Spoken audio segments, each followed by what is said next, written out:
Hello, everyone, and welcome to another edition of Coffee Talks with the Real Deal. Today, we have a very special guest with us, Robert Levine, the chairman and founder of RAL Development. Robert is a legend in New York development. He founded his firm in 1982, and he's never let up. I think over the years, he's done over 100 conversions and developments and projects, all sorts of asset classes, mostly homes and apartments, but also, resorts and ski resorts and industrial space and all sorts of stuff. Robert, thank you so much for joining us today. Well, thank you. And it's really a pleasure to speak with you, Amir.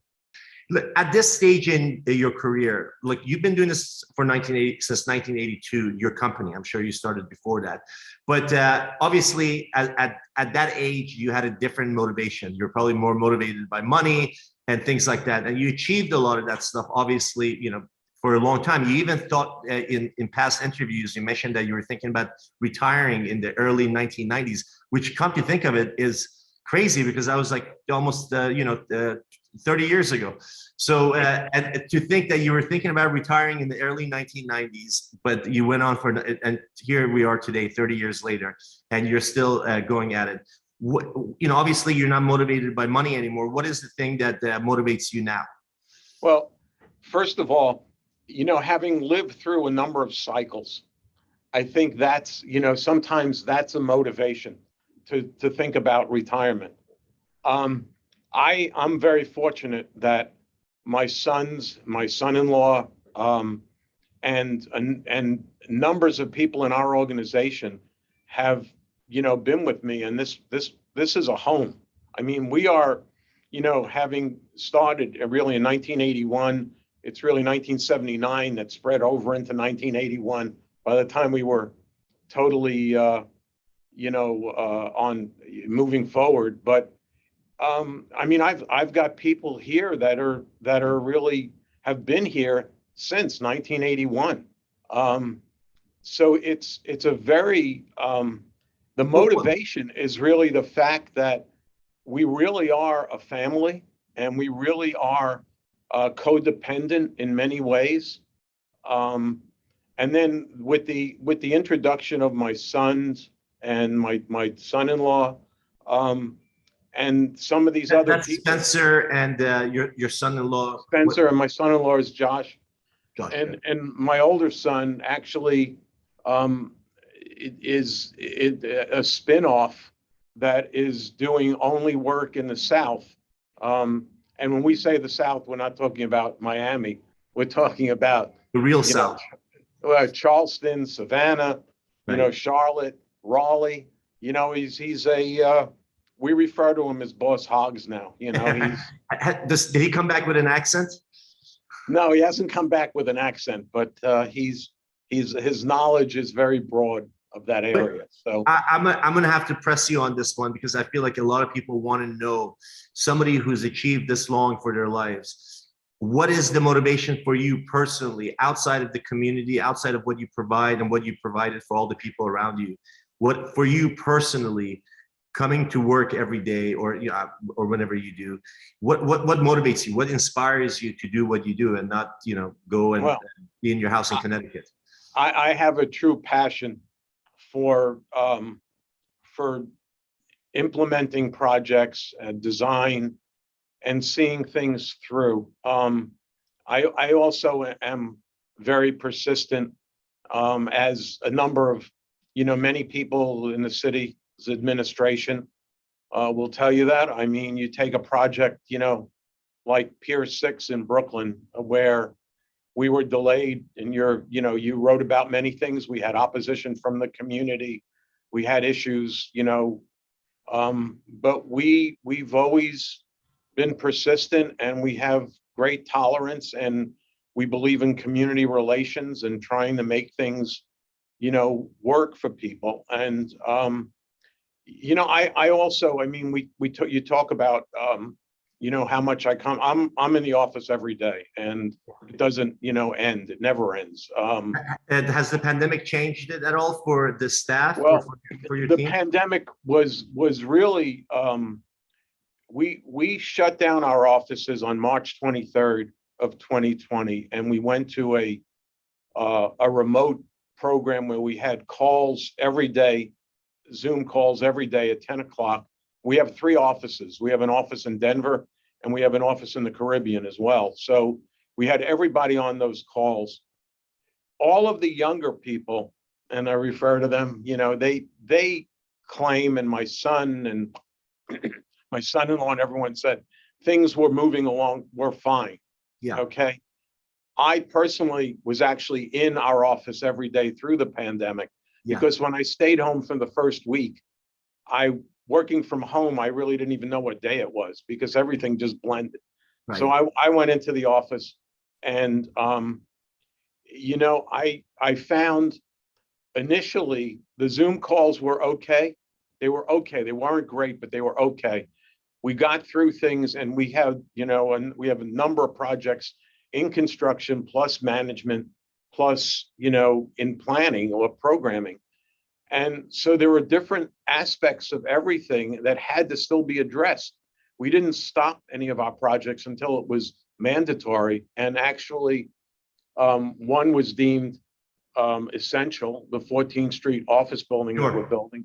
Yeah. So things were still moving, but what was compromised, and I said this, no matter, and they don't necessarily agree, but the creativity that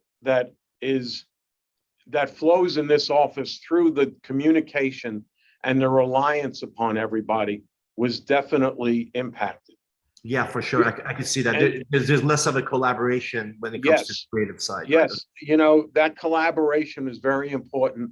And also the discussions that are impulse type discussions and problems. You know, when a problem comes up, you know, and it's addressed in the open here. And people who have had experience with it contribute immediately or deal with it, or younger people know to ask somebody else. Mm-hmm. And a lot of that was impacted by the COVID thing. We're back, you know, pretty much 100% now. We're still. I feel like most real estate people. I feel like most real estate offices are back, and they were the ones paying the most for people to come back. And it's funny because the companies that do come back, they never look back. They never look and say, "Oh my God, we should have been remote, or we should have done hybrid." The companies that move forward, they're like, "Well, this is the way it should be, and this is the way it's always been." And but I feel like. Yeah, and the companies that, you know, for us, we still haven't gone back. We go back on Tuesdays and Thursdays, but you know, even then, we get only a small percentage of the people who come in. No, we really need to be in touch with one another, and you know, be able to look at things and deal with things. And you know, there are so many other processes that are ongoing, whether it's requisition processes from contractors or, you know. It was still, you know, there were still zoning meetings going on. There is still, so there's preparation, there's work for all of this, and there's still responses, you know, to RFPs, and there are still offers going out on properties. Yeah, but all of that stuff could be done remote. I mean, since everything's being is digital and it's being emailed, I guess that's not really. I still don't see the process part of it being missed out with everybody being in the office, but I definitely agree that. You know, the talk that happens with me just walking by somebody's desk and asking them what's going on. And I know that's small, it's too small to measure, but I feel like over the course of time, it becomes you know, it becomes something that people are going to miss, especially younger people who are not in the office. Well, the mentoring is critical. I mean, the growth of the younger people was clearly impacted, you know, for that period of time. And, you know, this business is really, you know, operating the properties has got to be a hands-on process. Yeah, I can see that. You've got to get to them. And also the, you know, construction and development process has got to be hands-on. I mean, so it's been, you know, listen, it was you know, it was a difficult, for me, it was a difficult 18 months. I mean, I truly felt that way. And then, as I said, the impact on our projects that require travel was considerable. And, you know, those in the Caribbean were all delayed significantly. Well, you own Vail, right? You guys own Vail Mountain? We built it. We no longer own it. We don't own it any longer. We built it. And that was part of the Vail project was actually that period of the downturn where, we've had extraordinary relationships with financial institutions. And during that period and ongoing at this point, a segment of our business still is doing third-party fee development and or owner's representation for financial institutions and others. So Vail started out that way with Barclays Bank. Which downturn did you guys build Vail? That was the Which one? 2008, 1992? No, it was 18. It was that one. It was the last one, Oh, the most recent the one before the last one. I got it. But it was, but that also, we have many projects going on with Four Seasons. We have a relationship with them.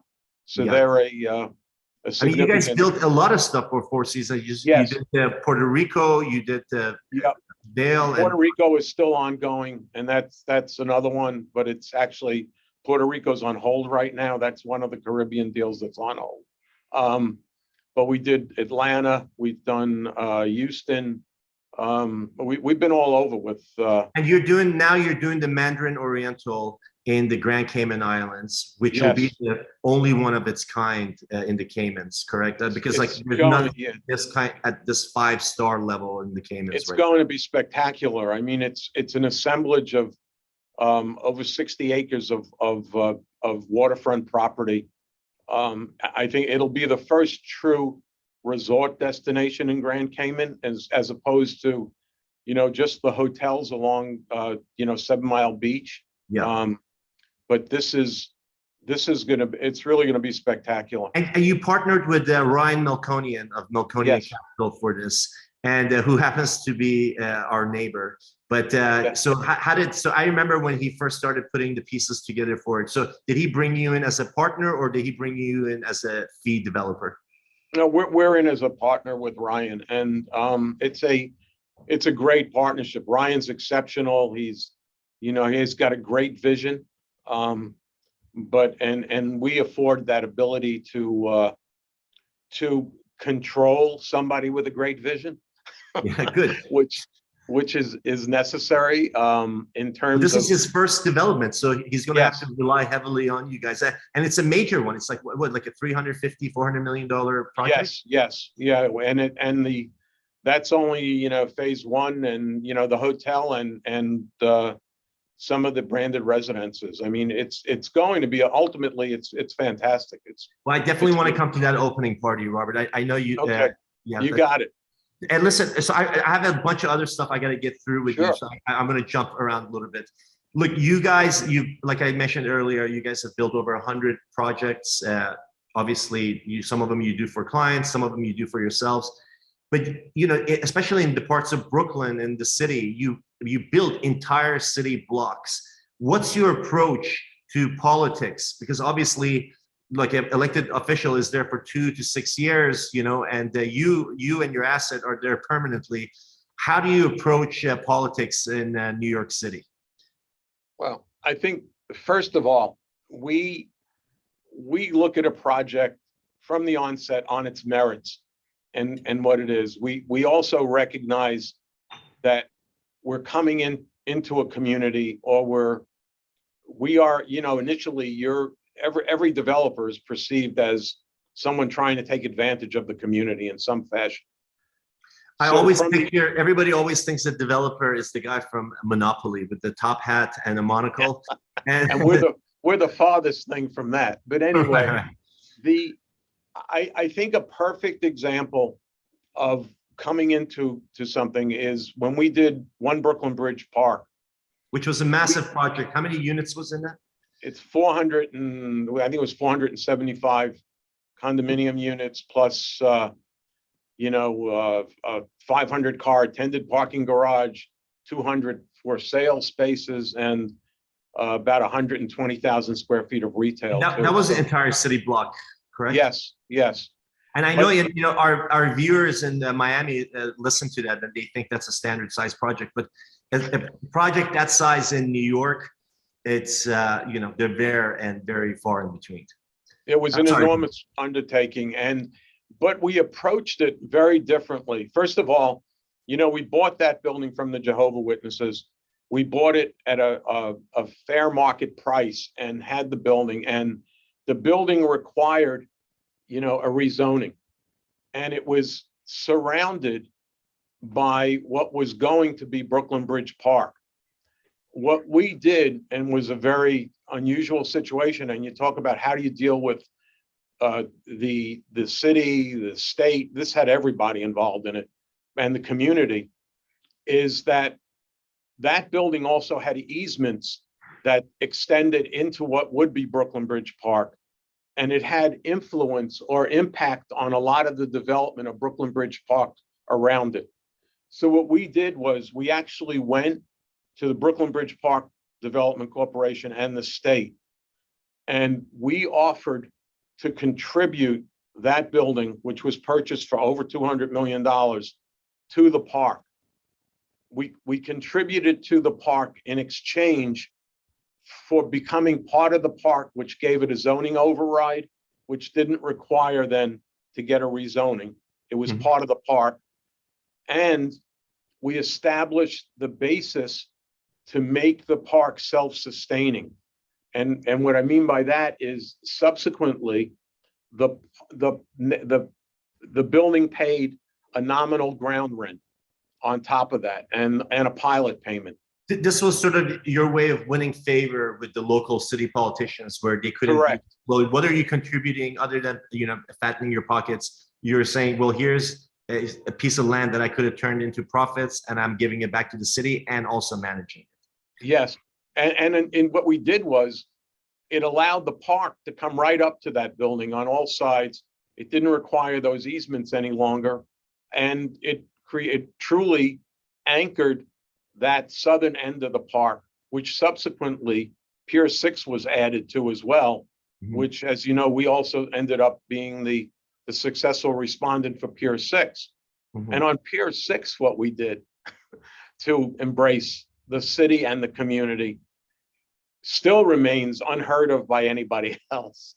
But on Pier 6, we built two buildings, one being Quay Tower, which is the 28, 29-story condominium, which is completed and being sold. And adjacent to it, we built the Landing, which is a 140-unit rental building. But what was done there is atypical to New York. Of the 140 units, instead of building, making it an 80-20 or a 70-30, we reversed it, and we built, of the 140 units, 100 are affordable and 40 are market, instead of 40 being affordable and 100 being market. And the numbers worked out for you. They worked out in the way you were willing to do it. It worked out in the overall development. That's the difference. We try to look at things in terms of the overall, and the overall development was such that for the initial part of that project, the condominium building basically, or the overall project, subsidized that housing, that building somewhat.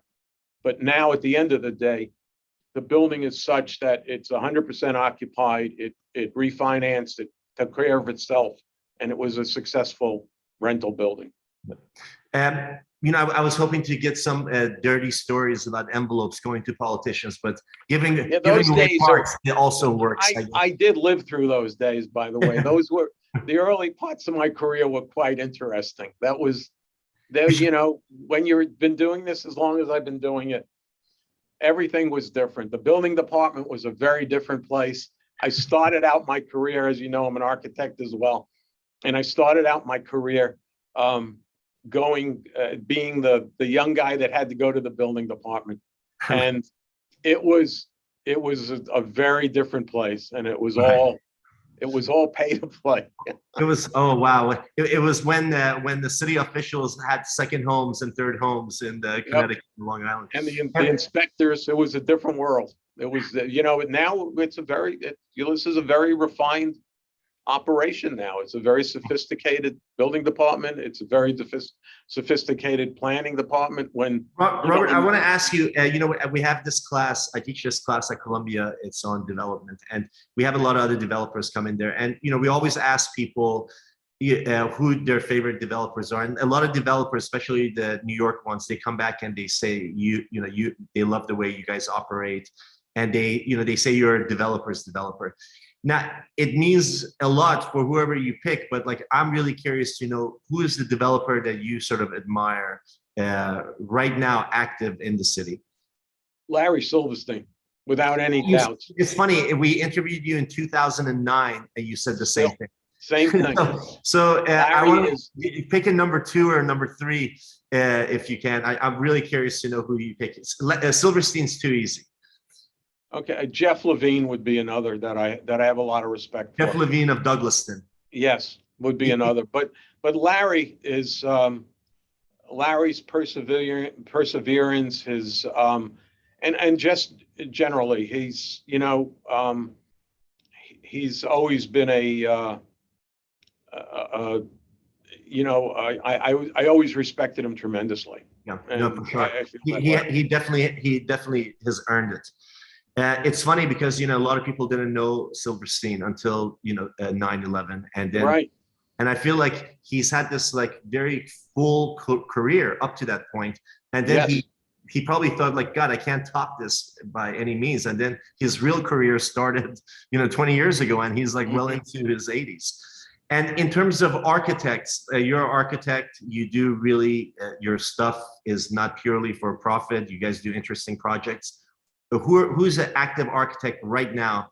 It doesn't have to be local. It could be anyone in the world. Who's somebody that you really respect and you like to work with? We've done a lot with Iran at ODA. Iran Chand. Yes. Who has a very distinct style. He has a very distinct new Brooklyn style, I say, yes.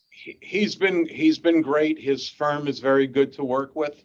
It's difficult for us because we work with, we do bring, we used to do all our own architectural work, like One Brooklyn, things like that, all the conversions we've done ourselves.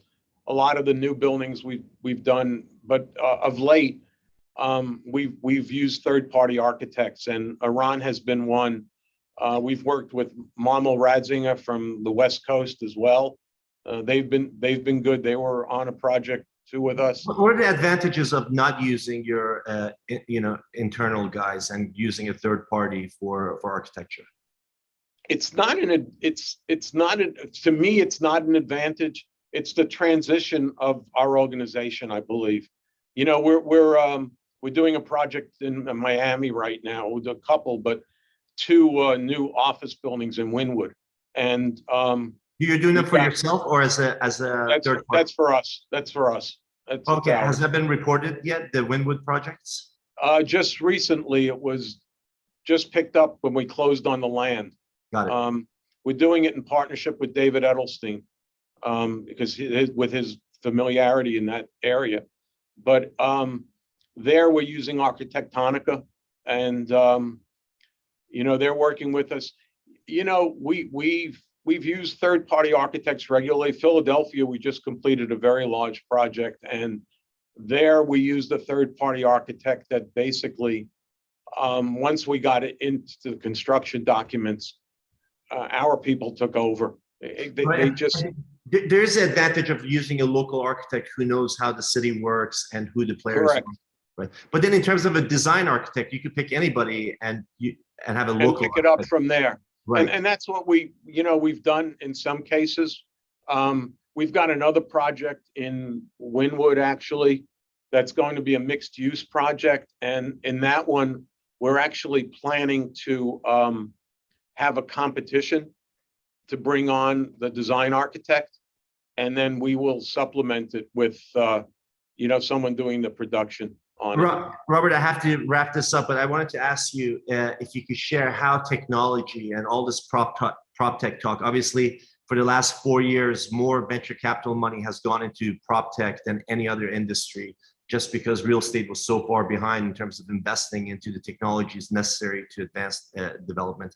What technology has helped you guys advance, that's really changed your business operationally or in terms of building?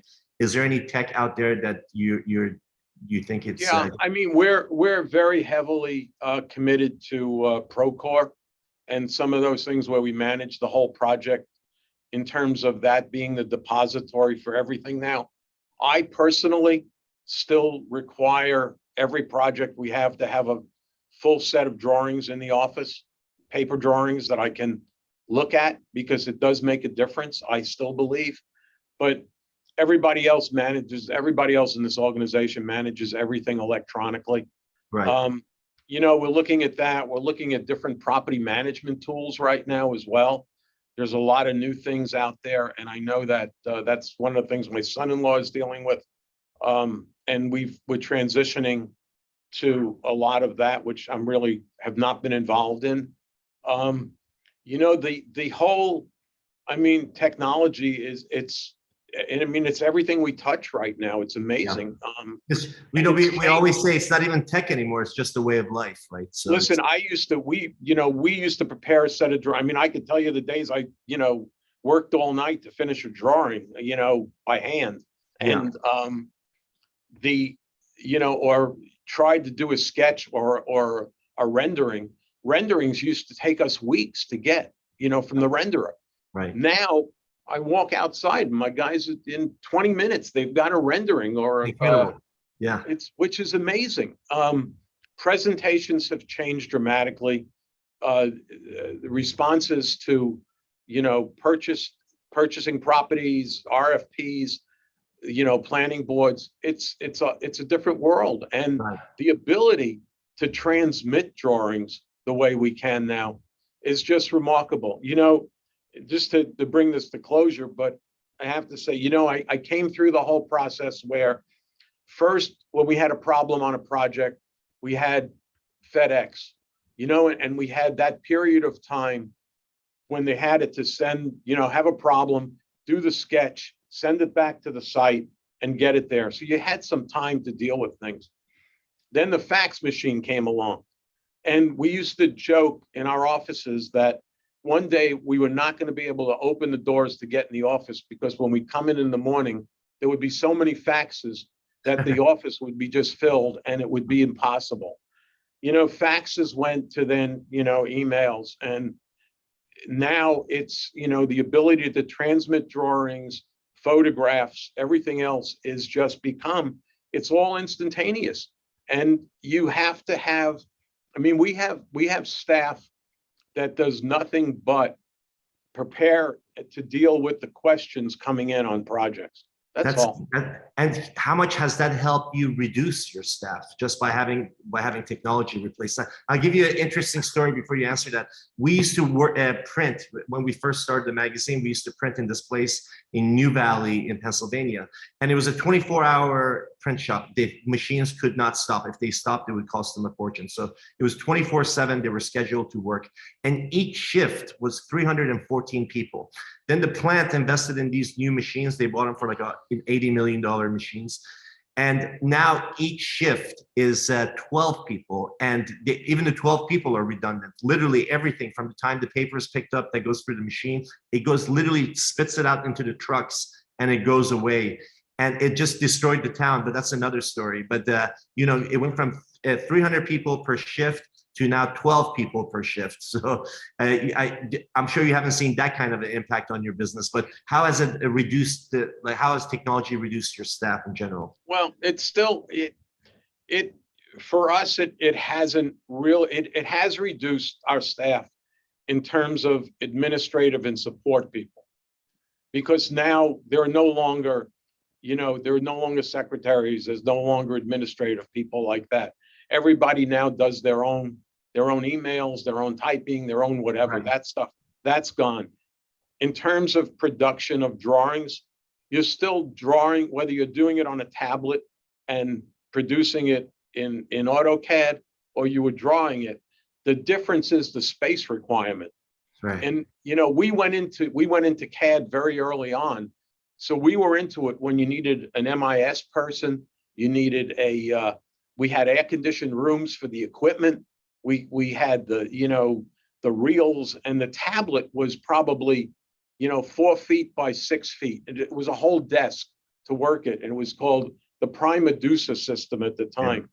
But we went in. Now it's a laptop. It's nothing. It's a notebook, and so it reduces the space requirements for people.